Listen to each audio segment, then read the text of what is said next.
Right. So my name is Dr. Hassan, Muhammad Suhail Hassan. I'm the stroke consultant in Warrington Hospital. I've been working as a stroke consultant in the UK for the last 7 years in different NHS hospitals. Today I'll be presenting a case about Cadasil, which means cerebral autosomal dominant arteriopathy with subcortical infarcts and leukoencephalopathy, which simply means white matter disease in the brain. And the case I'm presenting will be a notch 3 negative Cadasil. Normally, it is diagnosed as with the gene testing and gene mutation on notch 3 gene is found, and this gene is based on present on chromosome 19, and more than 170 genes have been found so far, and they are still working on it. There may be some more genes which have not been diagnosed yet. That's why there are some cases which can be diagnosed as Cadasil despite having a negative notch 3 mutation testing. Um, and it is, of course, you need to have the characteristic sign and symptoms of the disease, such as recurrent stroke since a young age, as early as in early 30s, classical migraine with aura, cognitive deficit, neuropsychiatric manifestations, and early onset dementia. And these findings are usually compounded by the typical brain findings that we will discuss later, usually white matter disease in the brain stem. And also usually there is a suggestive family history, such as a family history of stroke in young and other manifest migraine, etc. Next. So the case that we are presenting here, he's a 50-year-old gentleman with history of classical migraine and recurrent TIA seen initially in TIA clinics. Then he was admitted to stroke unit and with recurrent strokes.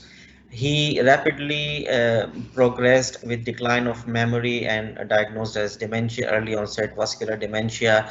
His first stroke was at the age of 37, and since then he probably had 4 or 5 strokes. And his cognitive and executive functions were declining rapidly.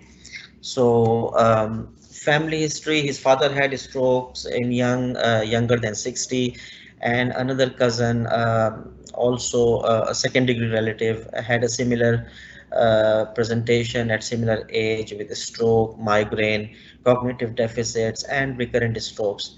And his son, the eldest son, in his 20s, also had migraine and psychiatric problems and memory issues. So his past medical history was remarkable for diabetes, mellitus type 2, high blood pressure, asthma, anxiety, and depression mixed disorder. And he had no known drug allergies. He was managed with the usual, stroke secondary prevention medications.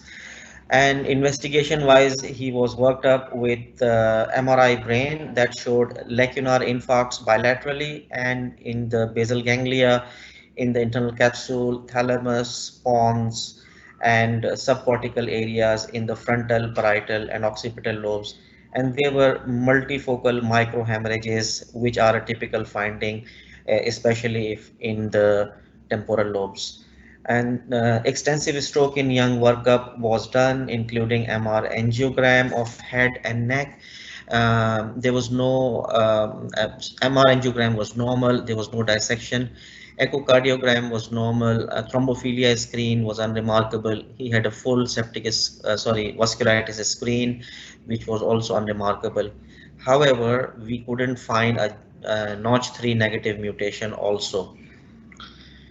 So these are his two MRI images. The first one is a um, uh, axial image showing that there are multiple hyperintensities involving the left thalamus, in fact bilateral thalamus, and there is an external capsule as well as internal capsule and the thalamus. So I'm talking, I don't know if I can I? No, I can't do it from.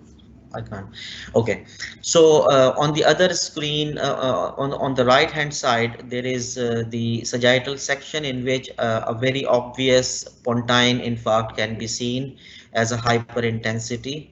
Um, I hope you can appreciate it. All right, so shall we proceed?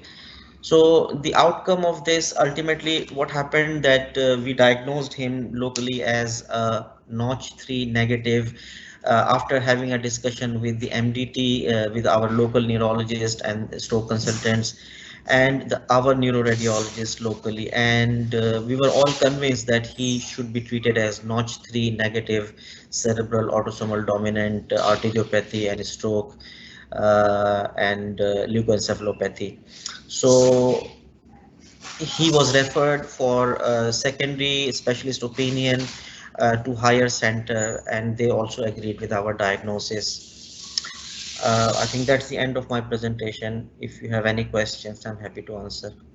In the conclusion, although so what we like to say that although there are some features which are more frequent in Cadasil notch 3 positive cadasils than notch 3 negative cases, these features are not pathognomonic, and cadasil can still be diagnosed clinically even if there is notch 3 mutation is absent, and we need further research to find out the notch 3 variants in the gene mutations that may be responsible for such cases. Thank you. And these are the references.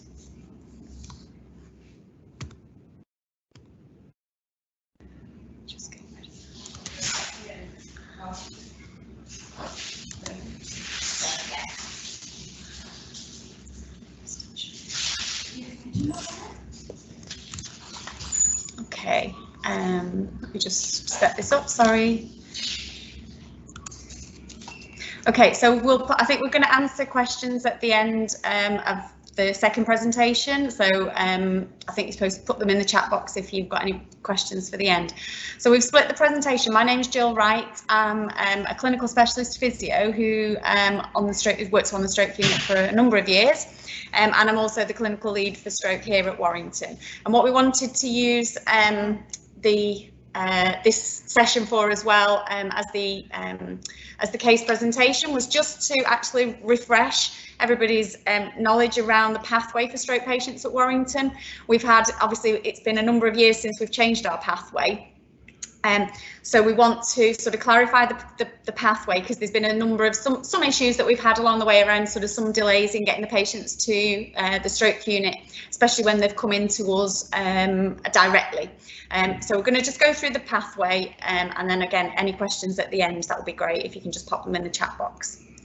Okay, so just to give you a little bit of history, since 2019, here at Warrington, we've been a non-routinely admitting stroke service. So what we provide here at Warrington is an acute and a rehab stroke service. We don't provide the hyperacute stroke service. Centralisation of hyperacute stroke services has been shown to improve standards of care, and I'm sure many people have heard around it. First in this country, we looked at sort of London centralised initially to provide hyperacute stroke services, and then that was followed closely by Manchester. So we did a lot of work with Whiston to provide a collaborative service in Mid-Mersey. So what happens is all our hyperacute stroke patients should go directly to Whiston. So if somebody's had an acute stroke, they're blue lighted to Whiston Hospital, and that's to receive their hyperacute care, which is roughly around the first 72 hours. Some patients it can be a little bit longer, some patients a bit shorter, but it's really, if you average is 72 hours. And this could include, and the reason I put that in sort of in bold is that sort of it could include thrombolysis or transfer to Walton for thrombectomy, but still that kind of treatment is still only a small percentage of what we provide for our hyperacute patients. But still that necessity to go to a hyperacute, straight to a HASU is what we call, is still needed for their sort of stroke specialist care from the multidisciplinary team, the specialist team there. And at Whiston, they have 24/7 stroke specialist nurses and obviously a large number of a consultant body to provide that service. So what happens is once the patients are at Wiston, we are in contact with Wiston on a daily basis. And once patients are at Wiston, then they're repatriated. Once their hyperacute care is complete, they should be repatriated back to us. So any patients that are in Warrington and Runcorn, as their address, they're repatriated to us following their hyperacute care when they're medically stable for transfer. And our standards are to repatriate these patients within 48 hours of them being highlighted as medically stable. So that's the routine pathway for the majority of stroke patients. If from a point of view of ED, sometimes we will have patients that will come to our ED that have attended Warrington ED and they're diagnosed in ED as an acute stroke. At that point, Wiston Stroke Unit should be contacted immediately and a blue light ambulance arranged to go to their ED if they're not suitable, and even if they're not suitable for thrombolysis or thrombectomy. Our ED will contact Wiston and have those conversations and arrange that for them to go there. They need hyperacute care on a stroke unit with the specialist MDT. If a patient attends Warrington ED and they have an acute stroke, but their symptoms of, I mean, we say 72 hours, but sometimes it's sort of 48 to 72 hours. If they've come in and they've had their symptoms for a couple of days and they've come in and said they're not resolving, then they don't necessarily need to go to Wiston. And if Wiston can still be contacted for advice, but they're more likely to say admit them to our stroke unit for their acute care. And these are sometimes the patients that sometimes we have a delay in getting to us, because again it's difficult sometimes because of the hours are, say for example our stroke specialist nurse works is only sort of 9 to 5 Monday to Friday, but they need highlighting to the stroke team urgently and to obviously patient flow. So because all new stroke patients need to be managed on a stroke unit, that's the best practice. We are currently auditing patients that are admitted directly to us that don't need that hyperacute care, just to see what's happening, because we do feel like there's a little bit of a delay, which is one of the reasons that we wanted to sort of almost just put this communication out to make sure people are aware of the pathway. So we've had a delay in getting these to the stroke unit for a number of reasons. So any stroke patient should be referred to the stroke team immediately via ICE. But obviously on the understanding that stroke specialist nurse is only available in hours. So as well as an ICE referral with details, the patient should be highlighted to B14, where the stroke team is based. And then at least we've got a way of sort of managing our patients that are not necessarily directly admitted to the stroke unit. The team, if they're on another ward, the team will come out and obviously assess, but the ideal is that we actually get them down to our ward, because there's specific assessments that obviously need doing and they need the specialist care. If on the wards, if you've got a patient, just so that you're aware, so if you're inpatient, so somebody's come in with another condition, if you've got an inpatient that comes to you and then while they're on the ward with you, that they have a new acute stroke while they're with you, then Wiston Stroke Unit needs to be contacted. And again, if they've had a stroke with you, they need that HASU care. So again, contact Wiston, it's sort of a similar process, and they could be blue lighted to the HASU. If your patient has been admitted to a ward from ED as a stroke patient and not needed that hyperacute care, it's just a plea to make sure that the stroke team are aware of these patients. Again, it's just, but obviously that's a new stroke. Any new stroke that's admitted that's not needed hyperacute care, if they've had sort of delayed, a delayed presentation to ED. And if your patient, sometimes another type of patient that we will get sort of that are directly admitted to Warrington are the patients that have come in, maybe say for example with that we've diagnosed them with something else, say for infection, or something like that, but actually then we've a few, sort of after they've come into the ward, we then scan them and we find that they've had a stroke. So if it's a delayed diagnosis while on a ward, again, it's just a plea to then highlight the patient to the stroke team urgently via ICE and contact the ward. Just to let you know that the guidelines for acute stroke management here are available on the hub. They're titled, there's the title, so you can find those on the hub, and it obviously goes into a lot more detail, but at least there's that is there available for you. And I've just put the contact details on of sort of our stroke specialist nurse, our stroke administrator, B14 salt, because again, if it's obviously those patients need a swallow screen quite urgently as well. So if they're still on the outlying ward, we need to contact salt. Our difficulty is that we've obviously only got speech and language therapy Monday to Friday. Physio and OT are available. We do provide 7-day service, but we're only around on a Saturday and Sunday morning rather than all day. And I've just put the Wiston Hospital hashtag and the stroke specialist nurse bleep on there as well, who are the best people to contact. Thank you very much. So I'll just close that down and then I'll see whether Susanna's got any questions for us.